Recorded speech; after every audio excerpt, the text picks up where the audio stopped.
Assalamualaikum warahmatullahi wabarakatuh. Salam jumpa.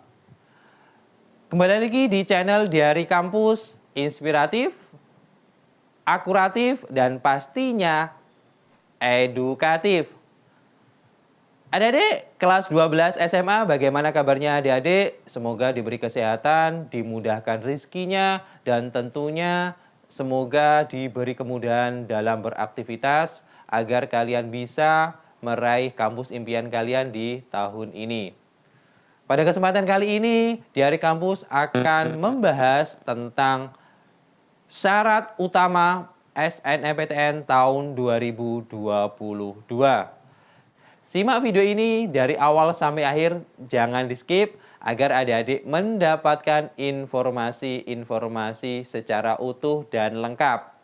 Dan bagi adik-adik yang baru bergabung di channel Diari Kampus, saya ucapkan selamat datang dan terima kasih. Dan mohon dukungan dari adik-adik untuk channel Diari Kampus dengan cara share, like, dan komen. Dan tidak lupa subscribe dan nyalakan lonceng notifikasinya agar adik-adik mendapatkan update informasi seputar kampus. Dan tidak lupa share ke media-media sosial kalian seperti TikTok, Instagram, WhatsApp grup adik-adik jika informasi ini bermanfaat.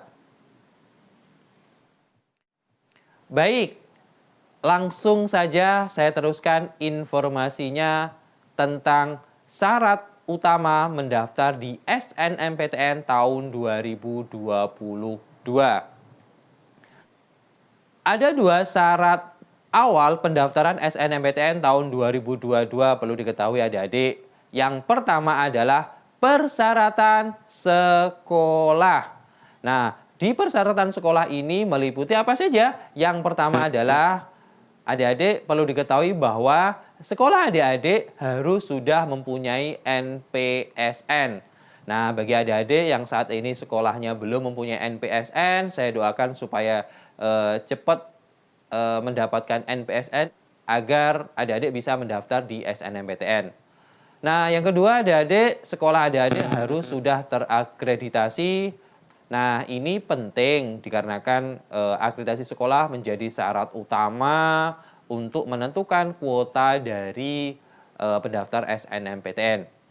Jadi, yang pertama adalah jika akreditasinya A, maka sekolah tersebut bisa mendaftarkan 40% dari siswa terbaiknya. Jika akreditasinya B, mendapatkan kuota 25% dan akreditasi C mendapatkan 5% saja untuk mendaftar di SNMPTN. Nah, setelah itu sekolah adik-adik wajib mendaftarkan dan mengisi data pangkalan siswa dan sekolah atau kita kenal dengan PDSS, meliputi kinerja sekolah, kemudian nilai rapot adik-adik atau siswanya, kemudian prestasi akademik maupun dan akademik yang tentunya merupakan siswa eligible atau siswa rekomendasi dari sekolah tersebut untuk mendaftar di SNMPTN. Adik-adik pada langkah ini adik-adik tidak perlu khawatir karena ini sepenuhnya menjadi tanggung jawab dari pihak sekolah. Jadi adik-adik tidak perlu risau dengan langkah ini karena ini sudah disampaikan atau sudah disosialisasikan oleh LTMPT secara virtual kepada masing-masing sekolah adik-adik. Nah, syarat yang kedua adalah persyaratan siswa. Nah, setelah persyaratan awal itu terpenuhi, maka persyaratan yang kedua adalah persyaratan siswa. Di antaranya sebagai berikut. Yang pertama, adik-adik harus sudah mempunyai NISN secara update. Nah, adik-adik perlu diketahui bahwa setiap siswa di Indonesia pasti punya yang namanya NISN atau nomor induk siswa nasional dari mulai SD sampai SMA.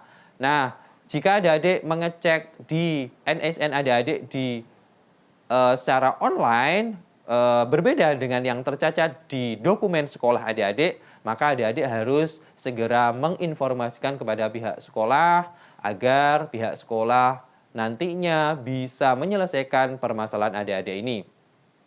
Nah, yang kedua, adik-adik harus mempunyai prestasi akademik maupun non-akademik sebagai pendukung atau syarat untuk mendaftar di perguruan tinggi yang adik-adik inginkan.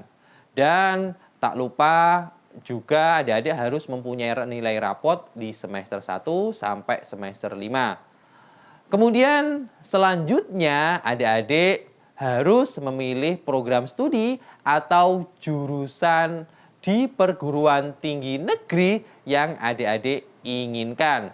Ada beberapa syarat untuk memilih program studi atau jurusan di perguruan tinggi negeri.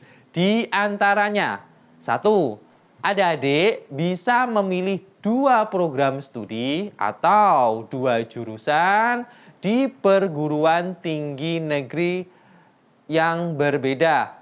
Tetapi adik-adik harus tahu bahwa adik-adik harus memilih program studi dan perguruan tingginya, salah satunya harus berada di provinsi sekolah adik-adik. Nah, yang kedua, jika adik-adik memilih satu program studi atau satu jurusan saja di perguruan tinggi, maka adik-adik bebas memilih di manapun perguruan tingginya. Nah, simulasinya sebagai berikut.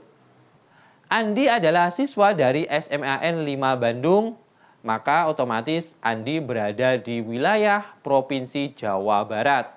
Maka Andi boleh memilih pilihan pertama di kedokterannya UI di DKI Jakarta, kemudian pilihan kedua di Teknik Informatika ITB di Provinsi Jawa Barat.